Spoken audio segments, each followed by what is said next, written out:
আলাইকুম ওরহমতুল্লাহি ওবরাকাতুহু। আলহামদুলিল্লাহি রাব্বিল আলামিন ওয়াল আকিবাতুল মুত্তাকিন ওয়াসসালাতু ওয়াসসালামু আলা আশরাফিল আমবিয়াই ওয়াল মুরসালিন নবিয়িনা মুহাম্মদ ওয়া আলা আলিহি ওয়া সাহবিহি ওয়া মান তাবিআহুম বিইহসানিন ইলা ইয়াউমিদ্দিন, আম্মা বাদ। সম্মানিত দূরের ও কাছের দর্শক ও শ্রোতা মণ্ডলী, আল্লাহ রাব্বুল আলামিনের অশেষ মেহেরবানিতে আমরা প্রতি সপ্তাহ নাই আজকেও আমাদের ধারাবাহিক কিতাবুত তাওহীদের ক্লাসের 31তম পর্বে উপস্থিত। আজ 1446 হিজরির 25শে রবিউল আখের রোজ সোমবার রিয়াদস্থ বাথা ইসলামিক সেন্টারে আমরা আমাদের ক্লাস শুরু করতে যাচ্ছি। তো লেখক রাহিমাহুল্লাহ ধারাবাহিকভাবে তাওহীদকে যথাযথভাবে সুসাব্যস্ত করার প্রক্রিয়ায় এই ক্ষেত্রে তিনি যেটা বর্ণনা দিচ্ছেন, মহাব্বতের বিষয়টা। মহাব্বত এটা আসলে তাওহীদের অংশ হবে যখন এটা পরিপূর্ণভাবে তার জন্যেই আমরা বিনয়ের সাথে, নম্রতার সাথে, সসম্মানে, আমরা পরিপূর্ণ আনুগত্যের সাথে নিবেদন করতে পারব, তখন এটা তাওহীদের অন্তর্ভুক্ত। তো যত মহাব্বত বাড়বে তত আমাদের ঈমান বাড়বে, যত মহাব্বত কমবে তত ঈমানও কমবে। তাহলে মহাব্বতটা একটা মৌলিক ইবাদতের অন্তর্ভুক্ত। আর যেভাবে বললাম এইভাবে নিবেদন করা, এইভাবে সাব্যস্ত করা, বাস্তবায়ন করা, এটা ঈমানের অন্তর্ভুক্ত।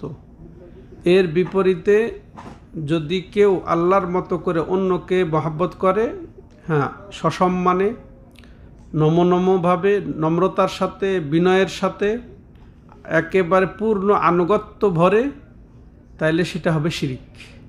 এই জন্যে লেখক রাহিমাহুল্লাহ এই অধ্যায় এখানে স্থাপন করেছেন, যেটা যেহেতু মহাব্বত আল্লাহর হক, এটা তাওহীদ, কিতাবুত তাওহীদ, আর এর পরিপন্থী হচ্ছে শিরিক। কখন হবে? এই মহাব্বতটা যদি আল্লাহকে বাদ দিয়ে অন্য কাউকে দেয়।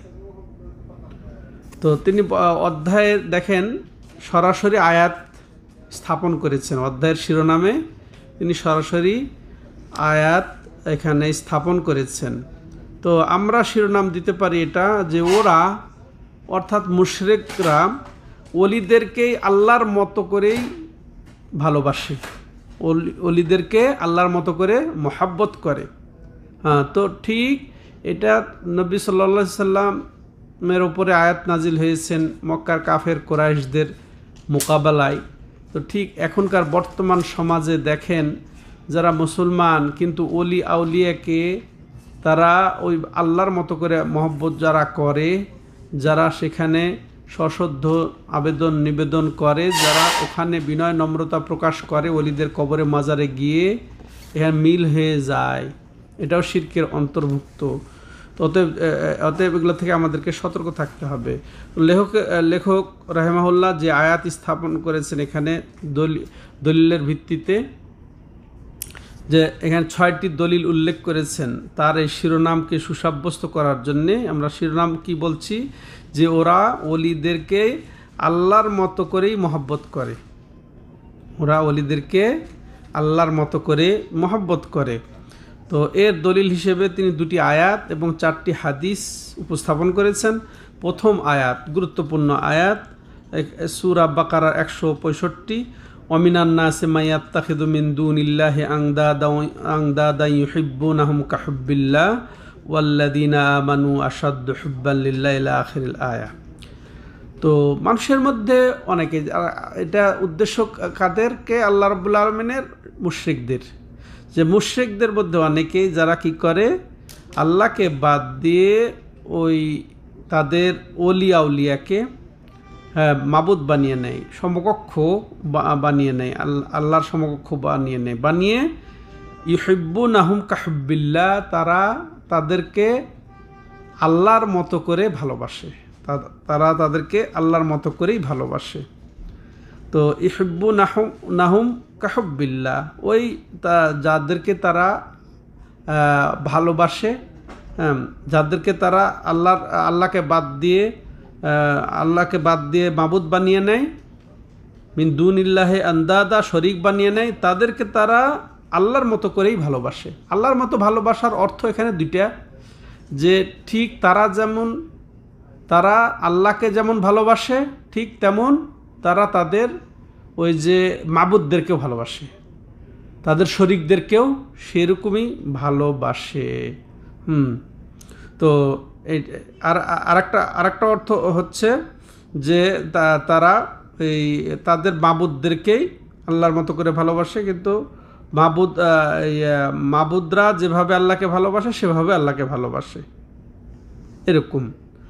আর এই মোহাব্বতটা কোনটা, সেটা যেটা একে বিনয়ের সাথে, নম্রতার সাথে, পরিপূর্ণ আনুগত্যের সাথে ঘটে থাকে সেটাই।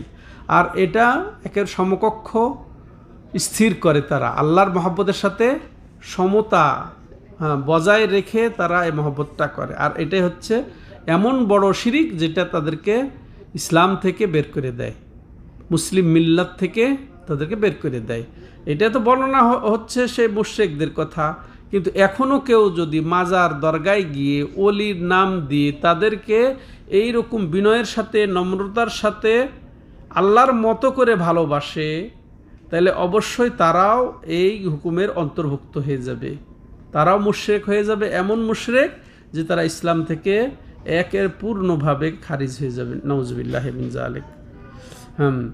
তো তাহলে বোঝা যাচ্ছে যে মুশরিকরাও আল্লাহকে ভালোবাসে, কিন্তু তারা আবার ওদের ওই যে শরীকদেরকেও ভালোবাসে, আল্লাহর মতো করেই ভালোবাসে। তাহলে আল্লাহকেও ভালোবাসে, শরীকদেরকেও ভালোবাসে। তাহলে তাদের এই আল্লাহর ভালোবাসা কোনো লাভে আসবে, কোনো উপকারে আসবে? কোনো উপকারে আসবে না যদি তাহলে এখনকার যারা ওলি আউলিয়াকে ভালোবাসে আল্লাহর মতো করে, তো ঠিক একই কথা ওই মক্কার কাফের কুরাইশরা তাদেরকে খালেক অর্থাৎ স্রষ্টা, বৃষ্টি বর্ষণকারী, রিজিক দানকারী, প্রতিপালক, নিয়ন্ত্রক সবই মানে। আবার তাহলে মহব্বত আল্লাহকেও করে, তারপরেও তারা মুশরিক।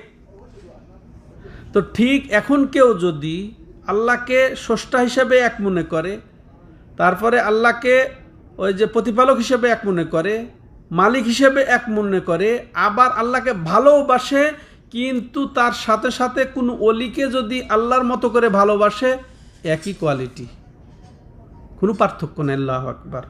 তো একটু চিন্তার বিষয় আছে সম্মানিত দর্শক ও শ্রোতা মণ্ডলী। তো এই সবদার ক্ষেত্রে তাহলে এই আয়াত থেকে যেটা আমরা বুঝতে পারলাম যে এই মহব্বতের মধ্যে সমতা, এটা হচ্ছে শিরকের অন্তর্ভুক্ত। এটা এমন শিরিক যেটা বড় শিরিক, ইসলাম থেকে খারিজ করে যায়। এটা প্রথম নাম্বার আমরা এই আয়াত থেকে শিক্ষা পেলাম। দ্বিতীয় যে মুশরিকগণ আল্লাহকে ভালোবাসে, খুব ভালোবাসে তারা। মুশরিকরাও আল্লাহকে ভালোবাসে, কিন্তু এখানে তারা ইখলাস লালন করতে পারে না। আল্লাহকেও ভালোবাসে, আবার গায়রুল্লাহকেও ভালোবাসে, আল্লাহ ছাড়া অন্যকেও ভালোবাসে। তো এখান থেকে আমাদেরকে শিক্ষা নিতে হবে যে আমরা আল্লাহর মতো যেন কাউকে ভালো না বাসি, আল্লাহর মতো করে কেউ কাউকে যেন ভালো না বাসি। আল্লাহর মহব্বত সর্বশ্রেষ্ঠ মহব্বত, সমতাও স্থির করা যাবে না, সমতা যেন না আসে। তাহলে এটা আমরা দ্বিতীয় শিক্ষা পেলাম। তাইলে আমরা এই ক্ষেত্রে আর যেটা আরও দলিল, দ্বিতীয় দলিল লেখক রাহিমাহুল্লাহ যেটা পেশ করছেন, দ্বিতীয় আয়াত, কুল ইন কানা আবাউকুম ওয়া আবনাউকুম ওয়া ইখওয়ানুকুম ওয়া আজওয়াজুকুম ওয়া আশিরাতুকুম ওয়া আমওয়ালুন ইকতারাফতুমুহা ওয়া তিজারাতুন তাকশাউনা কাসাদাহা ওয়া মাসাকিনু তারদাউনাহা আহাব্বা ইলাইকুম মিনাল্লাহি ওয়া রাসূলিহি ওয়া জিহাদিন ফি সাবিলিহি ফাতারাব্বাসু হাত্তা ইয়াতিয়াল্লাহু বিআমরিহি ওয়াল্লাহু লা ইয়াহদিল কওমাল ফাসিকিন। সূরা তাওবার 24 নম্বর আয়াত এটি। এখানে খুব গুরুত্বপূর্ণ বিষয় আল্লাহ রাব্বুল আলামিন উল্লেখ করেছেন যে হে নবী আপনি বলে দিন, হ্যাঁ কাদেরকে? যারা দাবি করে আল্লাহকে সে মহব্বত করে, হ্যাঁ যারা দাবি করে আল্লাহকে সে মহব্বত করে। আবার এই যে এখানে 8টা বিষয় আল্লাহ রাব্বুল আলামিন উল্লেখ করেছেন, এই 8টা বিষয়কেও তারা মহব্বত করে। তো এই 8টা বিষয় যদি আল্লাহর মহব্বত এবং রসুলের মহব্বতের ওপরে হয়ে যায়, জেহাদ আল্লাহ রাস্তায় জেহাদের চেয়ে ওপরে হয়ে যায়, তারা যেন অপেক্ষায় থাকে আল্লাহর আযাবের।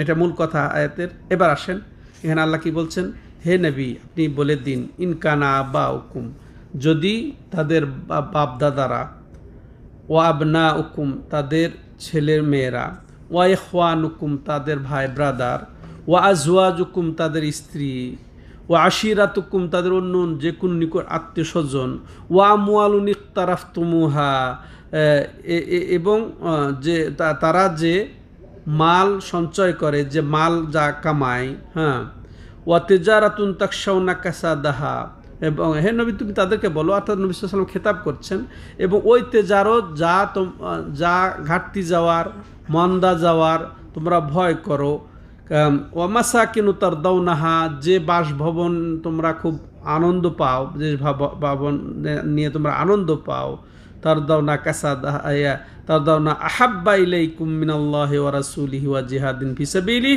এগুলা যদি এখানে 6টা বিষয় উল্লেখ করেছেন, এখন মেন যেগুলো সাধারণত মৌলিক জিনিস সব এসে গেছে, সব কিছুই এসে গেছে। তো এর মধ্যে মনে করেন বাপদাদা এসেছে, তারপরে ছেলে মেয়েরা এসেছে, তারপরে ভাইরা এসেছে, স্ত্রী এসেছে, আরও যে কোনো আত্মীয় স্বজন। এরপরে আবার বৈষয়িক জিনিসের মধ্যে এসেছে যে মাল ধন যেটা তোমরা কষ্টে অর্জন করো, হ্যাঁ, এবং ব্যবসা যেটা মন্দা যাওয়ার খুবই আশঙ্কায় থাকো, খুবই তোমরা পছন্দ করো, এবং এমন বাসভবন যেটা খুব আনন্দে থাকো, হ্যাঁ। তো এগুলার কোনো কিছু তোমাদের আল্লাহর চেয়ে এবং রাসূলের চেয়ে এবং আল্লাহ রাস্তায় জেহাদের চেয়ে বেশি মহব্বতের হয়ে যায়, তাহলে ফাতারাব্বাসু হাত্তা ইয়াতি আল্লাহু বিআমরি, তাইলে তোমরা ওই অপেক্ষা থাকো আল্লাহর হুকুম নিয়ে আসার, অর্থাৎ আল্লাহর আযাবের অপেক্ষায় তোমরা থাকো। আল্লাহু লা ইয়াহদিল কওমাল ফাসিকিন, আর আল্লাহ এই ফাসেক যারা এই আল্লাহর মহব্বতের উপরে, রসুলের মহব্বতের উপরে, আল্লাহ রাস্তায় জিহাদের মহব্বতের উপরে যারা এগুলাকে প্রাধান্য দিবে, এই ফাসেকদেরকে আল্লাহ রাব্বুল আলামিন এই ফাসেক জাতিকে হেদায়েত দান করবেন না, হ্যাঁ দান করেন না। তাহলে চরম এখানে উদ্বেগের বিষয়, চরম এটা উদ্বেগের বিষয়। এখানে মৌলিক কথা যে আল্লাহর মহব্বত হচ্ছে আসল, এটাই ভিত্তি, আর এটা মৌলিক ইবাদতের অন্তর্ভুক্ত, যে মহব্বতে থাকবে আমাদের বিনয়, নম্রতা এবং পূর্ণ আনুগত্যবোধ, ঠিক আছে। এরপরে এই আল্লাহর মহব্বতের সাথে সংশ্লিষ্ট এর অনুগত মহব্বত কার? রাসূলের এবং আল্লাহ রাস্তায় যুদ্ধ জিহাদের, ঠিক। তাহলে 1 নাম্বার টপ মহব্বত আমাদের হক কার? আল্লাহর, হ্যাঁ। তারপরে রাসূলের, সৃষ্টির মধ্যে সর্বসেরা মহব্বত কার? রাসূলুল্লাহ সাল্লাল্লাহু আলাইহি ওয়াসাল্লাম, এই ক্ষেত্রে আবার আসবে। তাহলে এটাও তাহলে আমরা অধ্যায়ের সাথে আমাদের সম্পর্ক পেলাম, যে অধ্যায়ের সাথে কি যে মহাব্বত, এটা আল্লাহর হক, এটা দিলে এটা তাওহীদ।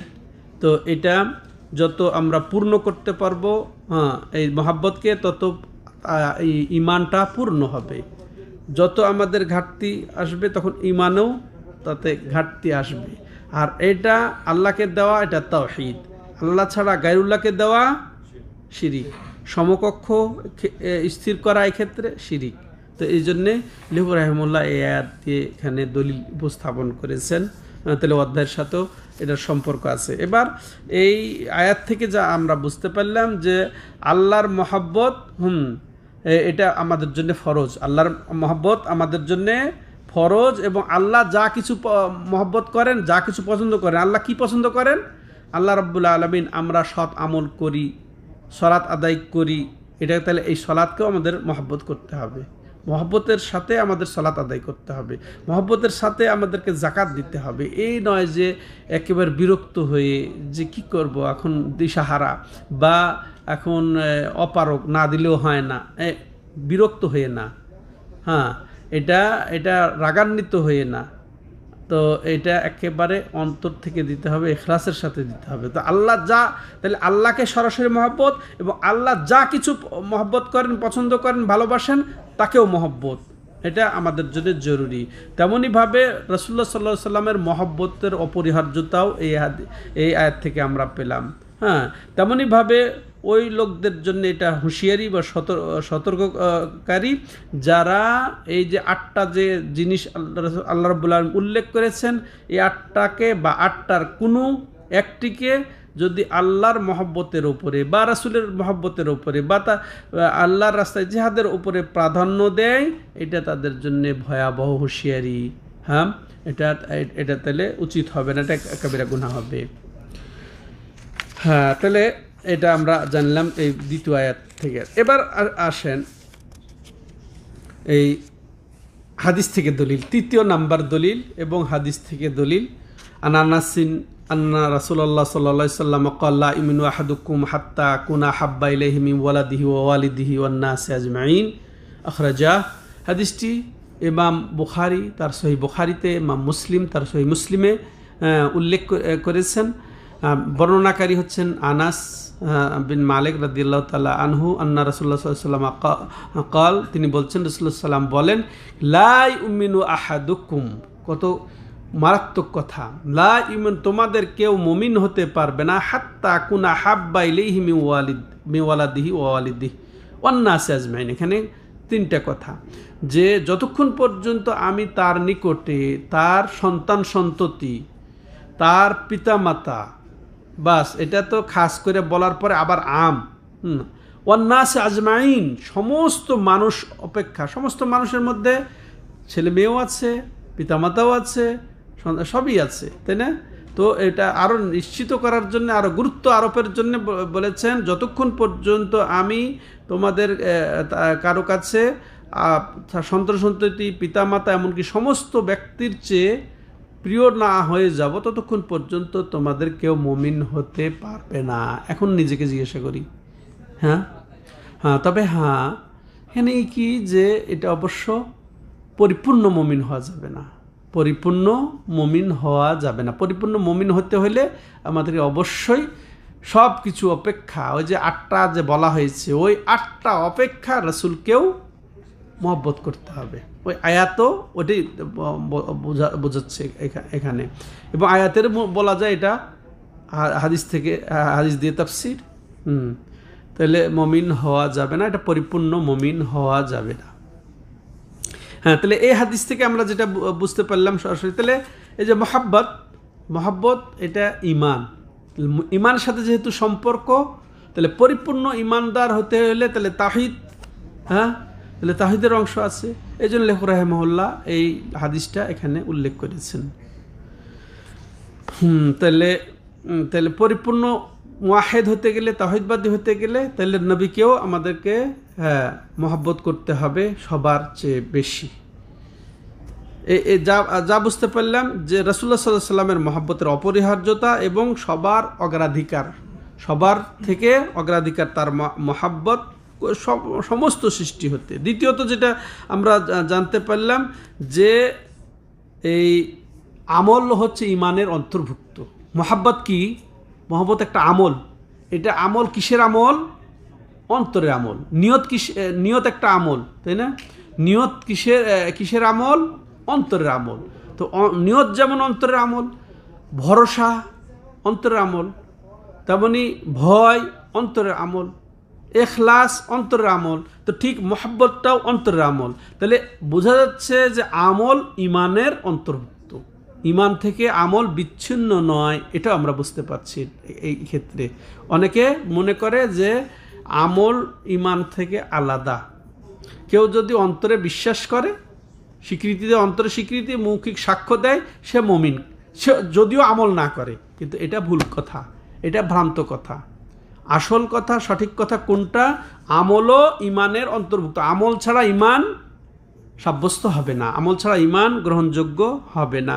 এটা আমরা, আর এখানে আমল হচ্ছে মোহাব্বত, আর এটা অন্তরের আমল, এটা আমরা বুঝতে পেলাম। আর ইমানকে প্রত্যাখ্যান করা হচ্ছে কাদের? যাদের অন্তরে রসুলের মহব্বত থাকবে না এবং অন্যর চেয়ে মহব্বত বেশি না হবে। আবার তৃতীয় যে বিষয়টা জানতে পারলাম যে এই যে লা ইউমিনু আহাদুকুম, তোমাদের কেউ মুমিন হতে পারবে না, অর্থাৎ এর অর্থ এই নয় যে সে একেবারে দিন থেকে বের হয়ে যাবে, এমনটি নয়। পরিপূর্ণ, এখানে আমরা কি বুঝবো? পরিপূর্ণ মুমিন হতে পারবে না, হ্যাঁ, যে ব্যক্তি এই রাসূলকে সবচেয়ে বেশি মহব্বত না করতে পারবে। তেমনইভাবে ইমানের দাবি হচ্ছে যে ইমানের নিদর্শন প্রকাশ পাবে, মহব্বতের আলামত জাহের হবে। আর সেটা কি? আনুগত্য। আল্লাহ রাব্বুল আলামিন এই সমস্ত লোক যারা ওই যে এই যে আয়াত যে গেল, যারা আল্লাহর মহব্বতের দাবি করে তাদেরকে আল্লাহ রাব্বুল আলামিন বলছেন যে এই তাহলে 8টার উপরে তোমাদেরকে অবশ্যই প্রাধান্য দিতে হবে আল্লাহর মহব্বতকে। ঠিক আছে? তাইলে তো তোমরা আযাব মুক্ত হবে, শাস্তি মুক্ত হবে। আর যারা বলে আমি রাসূলুল্লাহ সাল্লাল্লাহু আলাইহি সাল্লামকে মহব্বত করি, তা আল্লাহ বলছেন হে নবী তুমি তাদেরকে পরীক্ষা করো। কি? কুল ইন কুনতুম তুহিব্বুনাল্লাহ ফাত্তাবিউনি ইহবিবকুমুল্লাহ। হে নবী আপনি বলে দিন যে তোমরা যদি আল্লাহকে মহব্বত করতে চাও তাহলে আমার তোমরা আনুগত্য করো। তো রাসূলের আনুগত্য দিয়ে পরীক্ষা করেছেন কাদেরকে? যারা আল্লাহর মহব্বতের দাবিদার। তাহলে রাসূলের আনুগত্য তার আকীদাতে, তার আমলে, তার বিধিবিধান, হুকুম, আহকাম, আখলাক, চরিত্রে। ঠিক আছে? তাহলে এই আনুগত্যটাই হচ্ছে এই মহব্বতের প্রমাণ, ইমানের প্রমাণ। হ্যাঁ,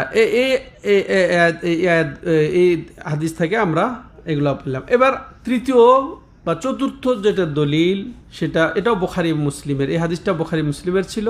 এরপরে লেখক রাহিমাহুল্লাহ আরেকটি বুখারী মুসলিম থেকে বর্ণনা দিচ্ছেন এবং এটাও আনাস রাদিয়াল্লাহু তাআলা আনহু থেকে তিনি বলছেন ক্বালা রাসূলুল্লাহ সাল্লাল্লাহু আলাইহি ওয়াসাল্লাম সালাসুন মান কুন্না ফীহি ওয়াজাদা বিহিন্না হালাওয়াতাল ঈমান আন ইয়াকুনাল্লাহু ওয়া রাসূলুহু আহাব্বা ইলাইহি মিম্মা সিওয়াহুমা ওয়া ইউহিব্বাল মারআ লা ইউহিব্বুহু ইল্লা লিল্লাহ ওয়া ইয়াকরাহা আন ইয়াউদা ফিল কুফরি বা'দা ইয আনকাযাহুল্লাহু মিন কামা ইয়াকরাহু আন ইউলকা ফিন্নার। আল্লাহু আকবার। খুব গুরুত্বপূর্ণ হাদিস।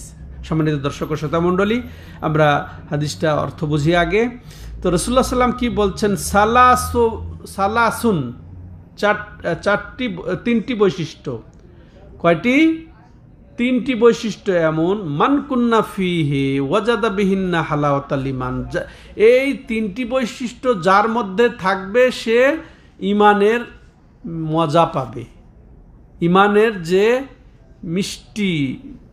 মিষ্টি তিক্ততা আছে না জিনিসের, সে মিষ্টি কখন অনুভব করবে? যখন এই তিনটি বৈশিষ্ট্য তার মধ্যে থাকবে। আমাদের শোনা দরকার না? শোনা দরকার নেই? হ্যাঁ, তাহলে কান খুলে শুনেন। যদি ঈমানের মজা পেতে চায়, ঈমানের মিষ্টি লাভ করতে চায়, ঈমানের মিষ্টি ভোগ করতে চায়, এই তিনটি বৈশিষ্ট্য গ্রহণ করতে হবে। রাসূল বলছেন যে তিনটি এমন বৈশিষ্ট্য যার মধ্যে এগুলা থাকবে সে ঈমানের প্রকৃত মজা পাবে, হ্যাঁ, মিষ্টি ভোগ করবে। প্রথম, যে আন ইয়াকুনাল্লাহু ওয়া রাসূলুহু আহাব্বা ইলাইহি মিম্মা সিওয়াহুমা, তার নিকটে আল্লাহ এবং রাসূল এই দুইজন হবে সবচেয়ে বেশি প্রিয়। যত কিছু আছে, দুইজন থেকে যত কিছু আছে, ওই যে 8টা পুরা আমাদের সামনে আল্লাহ জানিয়ে দিয়েছেন, 8টা, আরও যত কিছু আছে, এখানে দুনিয়ার সৃষ্টির যত কিছু আছে, মানে আল্লাহ এবং রাসূল ছাড়া যত কিছু আছে, তার চেয়ে যদি আমার কাছে রাসূল যদি প্রিয় হয়ে যায়, ঠিক আছে, যে আল্লাহ এবং রাসূল প্রিয় হয়ে যাওয়া 1 নাম্বার বৈশিষ্ট্য। তাহলে আমাদেরকে প্রথম বৈশিষ্ট্য কি আনতে হবে? আল্লাহ এবং রাসূলকে দুনিয়ার যত কিছু অপেক্ষা, সব কিছু অপেক্ষা, এই দুই অপেক্ষা যত কিছু আছে সবচেয়ে বেশি প্রিয় মনে করতে হবে, ভালোবাসতে হবে, 1 নাম্বার বৈশিষ্ট্য। দ্বিতীয় নাম্বার বৈশিষ্ট্য আইয়ুহিব্বাল মারআ লা ইউহিব্বুহু ইল্লা লিল্লাহ, যে কেউ যদি কাউকে ভালোবাসে তাহলে আল্লাহর জন্যেই তাকে যেন যদি ভালোবাসে, দ্বিতীয় বৈশিষ্ট্য, কেউ যদি কাউকে ভালোবাসে, কিসের জন্য ভালোবাসে? স্বার্থের জন্যে।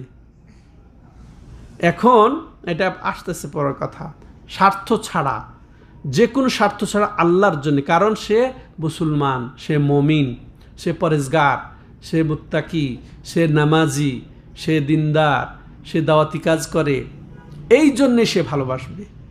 হ্যাঁ, তাহলে দ্বিতীয় বৈশিষ্ট্য কি আনতে হবে আমাদেরকে? যে যে আমরা যদি কাউকে ভালোবাসি তাহলে আল্লাহর ওয়াস্তেই ভালোবাসবো, আল্লাহর জন্য, অর্থাৎ সে যে আল্লাহর আনুগত্যশীল ব্যক্তি, সে রসুলের আনুগত্যশীল ব্যক্তি, রসুলের মহাব্বতকারী, আল্লাহর মহাব্বতকারী, এই জন্য আমরা তাকে ভালোবাসবো। তাহলে দ্বিতীয় বৈশিষ্ট্য এটা। আল্লাহ যদি মিষ্টি পেতে চায় ইমানের, তাহলে দ্বিতীয় বৈশিষ্ট্য এটা। তৃতীয় বৈশিষ্ট্য আয়াক রাহু আইয়াউদা ফিল কুফরে বাদা ইদ আনকাদাহুল্লাহ মিনহু, যে সে এমন অপছন্দ করে কি? কুফরিতে ফিরে যাওয়া। হ্যাঁ, বাদা আনকাদাহুল্লাহ, আল্লাহ তাকে, মনে করেন যারা বিশেষ করে কাফের ছিল তাদেরকে যে আল্লাহ রাব্বুল আলামিন এই যে কুফুর থেকে মুক্তি দিয়েছেন, হ্যাঁ, তো আবার ওই কুফুরি থেকে কুফুরির দিকে ফিরে যাওয়াটা সে অপছন্দ করবে। হ্যাঁ, ওয়া কাবা ইয়াকরাহ আইউলকা ফিন্নার, যেমনভাবে তাকে জাহান্নামে নিক্ষেপ করতে সে অপছন্দ করে। মানে ইমান থেকে কুফুরির দিকে প্রত্যাবর্তন বা মুরতাদ হয়ে যাওয়াটাকে ওইভাবে সে অপছন্দ করবে যেভাবে তাকে আগুনে নিক্ষেপ করাতে ভয় পায় বা অপছন্দ করে। বুঝে আসছে? এই অবস্থাটা সৃষ্টি। তো এই অবস্থা যার সৃষ্টি হবে, এটা তৃতীয় গুণ। তাইলে আগের দুইটা এই তিন গুণ যে অর্জন করতে পারবে, সে মূলত ইমানের মজা বা ইমানের মিঠা ভোগ করতে পারবে। সুবহানাল্লাহ, আল্লাহ আমাদের সবাইকে তৌফিক দান করেন। হ্যাঁ, আর এই যে বলছিলাম যে আল্লাহর জন্যই ভালোবাসা, এটা খুবই গুরুত্বপূর্ণ। এখন এই দেখেন, আবার এরপরে দেখেন অফি রেওয়ায়া লা ইয়াজিদু আহাদুন হালাওয়াতাল ঈমান হাত্তা, অন্য বর্ণনা এসেছে যে সে ইমানের মজায় পাবে না তোমাদের কেউ, এটা বুখারীর বর্ণনা এসেছে। এই তিনটি উল্লেখ করে ইমাম বুখারী এভাবে এনেছেন। তাহলে এই হাদিস থেকে আমরা যেটা শিক্ষা পেলাম সেটা আমরা শুনি, যে আল্লাহর মহব্বত এবং রসুলের মহব্বতকে সর্বাধিকার দেওয়ার ফজিলত পেলাম। তাহলে কি হবে? ইমানের মজা পাওয়া। ইমানের মজা পেতে হলে সব কিছুর অপেক্ষা আল্লাহ এবং রসুলকে মহব্বত করতে হবে। সব মহব্বতের উপরে আল্লাহর এবং রসুলের মহব্বতকে অগ্রাধিকার দিতে হবে। এটা একটা শিক্ষা পেলাম আমরা এই হাদিস থেকে। তারপর খাস করে আল্লাহর মহব্বতের যে ফজিলত সেটা জানলাম।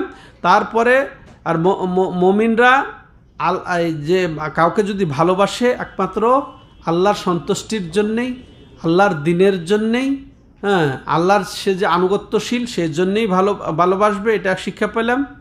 হ্যাঁ, তারপরে আন্না মানিন তাসাফা বেহাদিল খিসালা সালাফা ও আফজাল মিম্মাল্লা তাসিফু।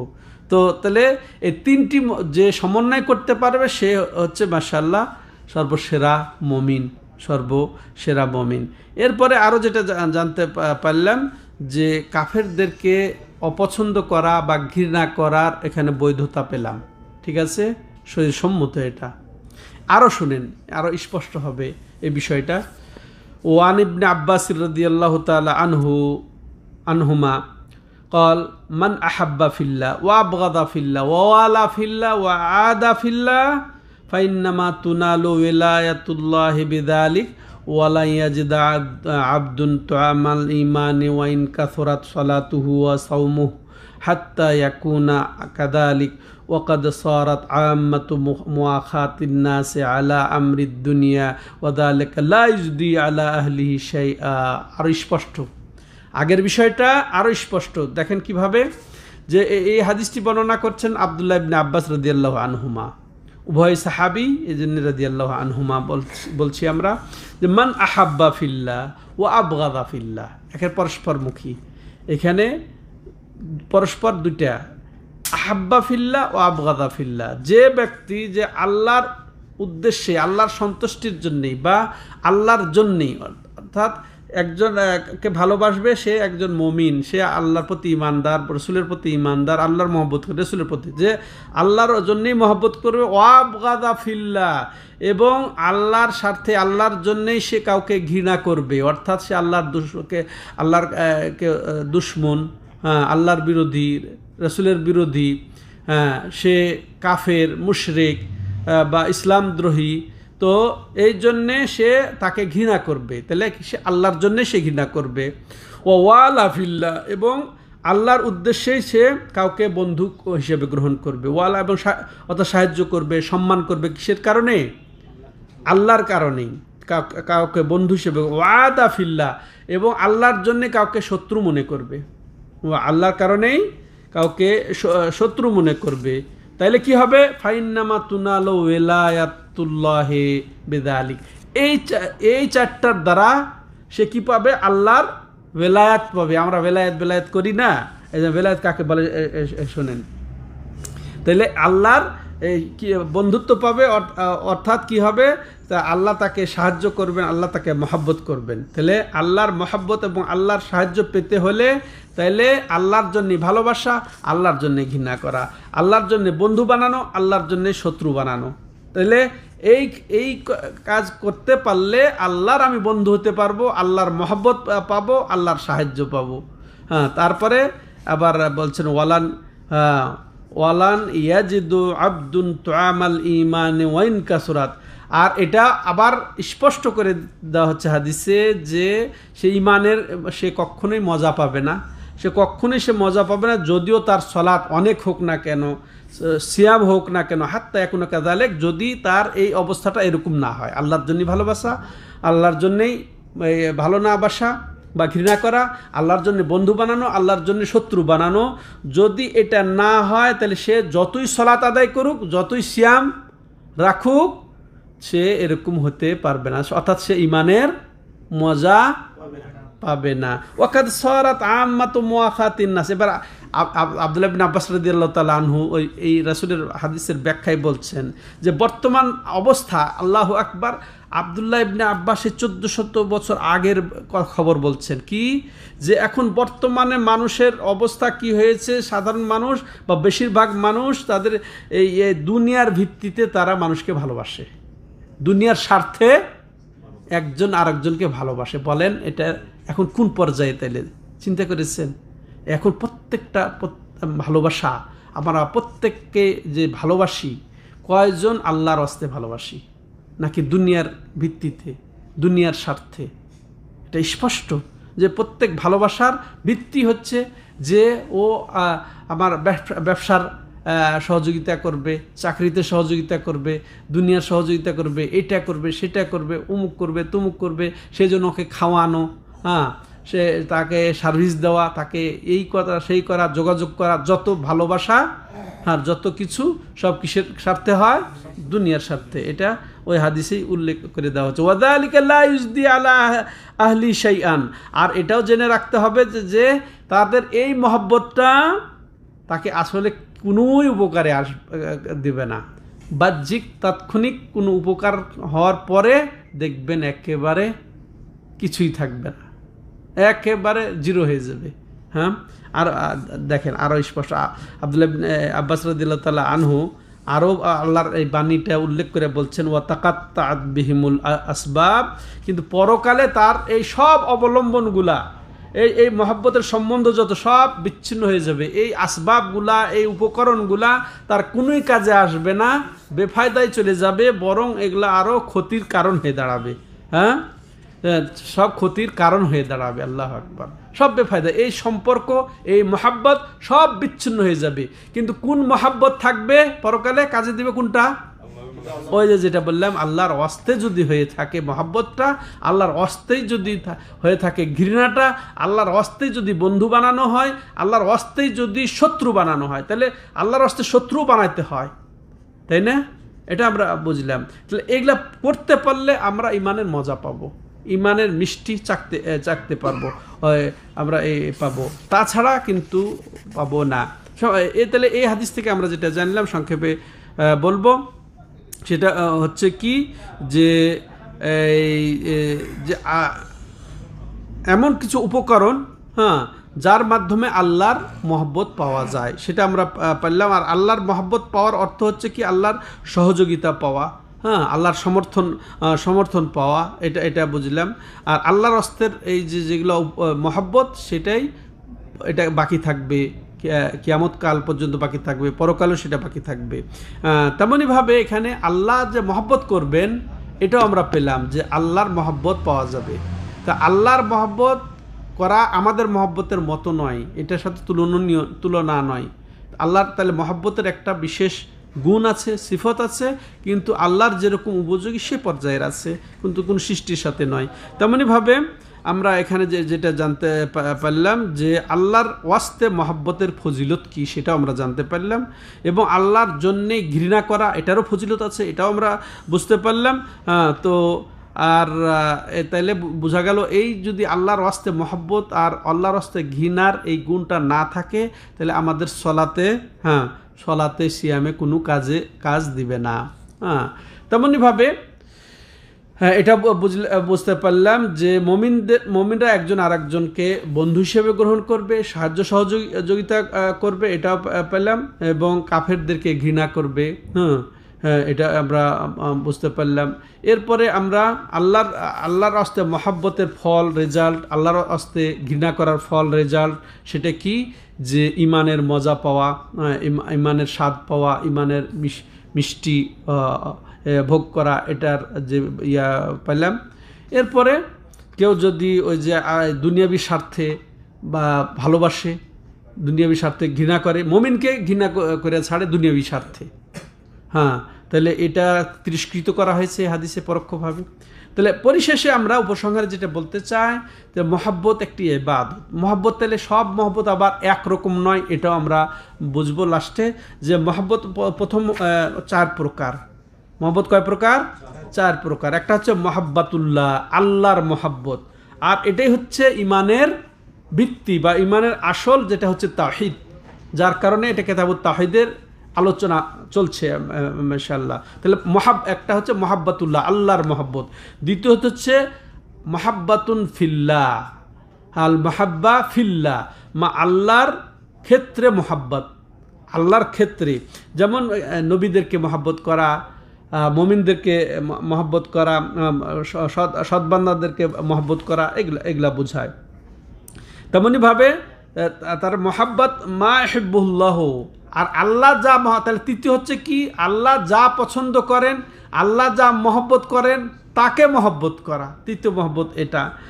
যেমন এটা হচ্ছে সৎ আমল, আমরা সৎ আমল করি, ইবাদতবন্দেগী করি, সেটা আল্লাহ পছন্দ করেন, তাহলে এগুলোকে আমাদেরকেও পছন্দ করতে হবে। তেমনইভাবে আল্লাহ কোনো স্থানকে মহব্বত করেন, মসজিদকে, বাইতুল্লাহ, মসজিদে নববী, তাই না? ওই আমাদেরকেও তাহলে ওগুলাকে, ওই আল্লাহর নিদর্শনাবলীকে মহব্বত করতে হবে।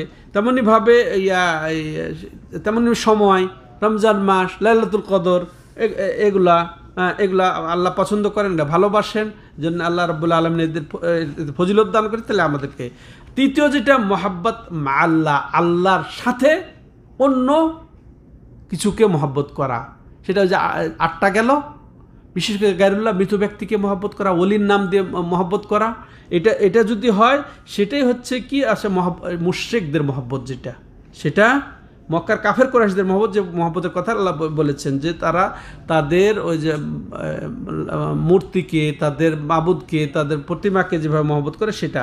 আর সেটা কি বড় শিরক, যে শিরক ইসলাম থেকে মানুষকে বের করে দেয়।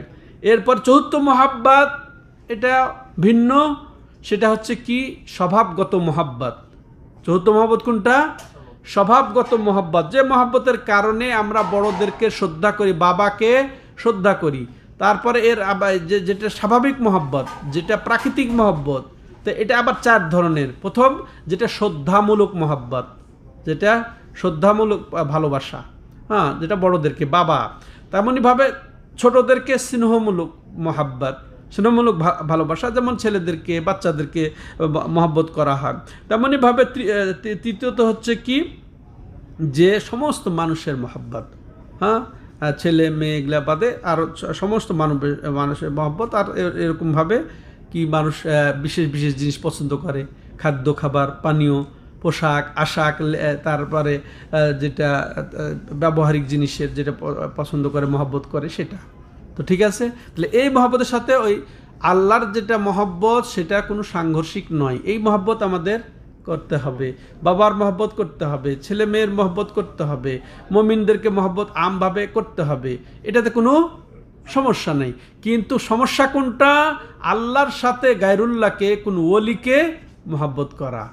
এটা যদি বিনয়ের সাথে, নম্রতার সাথে কোনো গায়রুল্লাহকে, কোনো ওলিকে, এমনকি নবীকেও যদি আল্লাহর সমতুল্য মনে করে সমতুল্যতার সাথে মহব্বত করা হয়, সেটা কি হবে?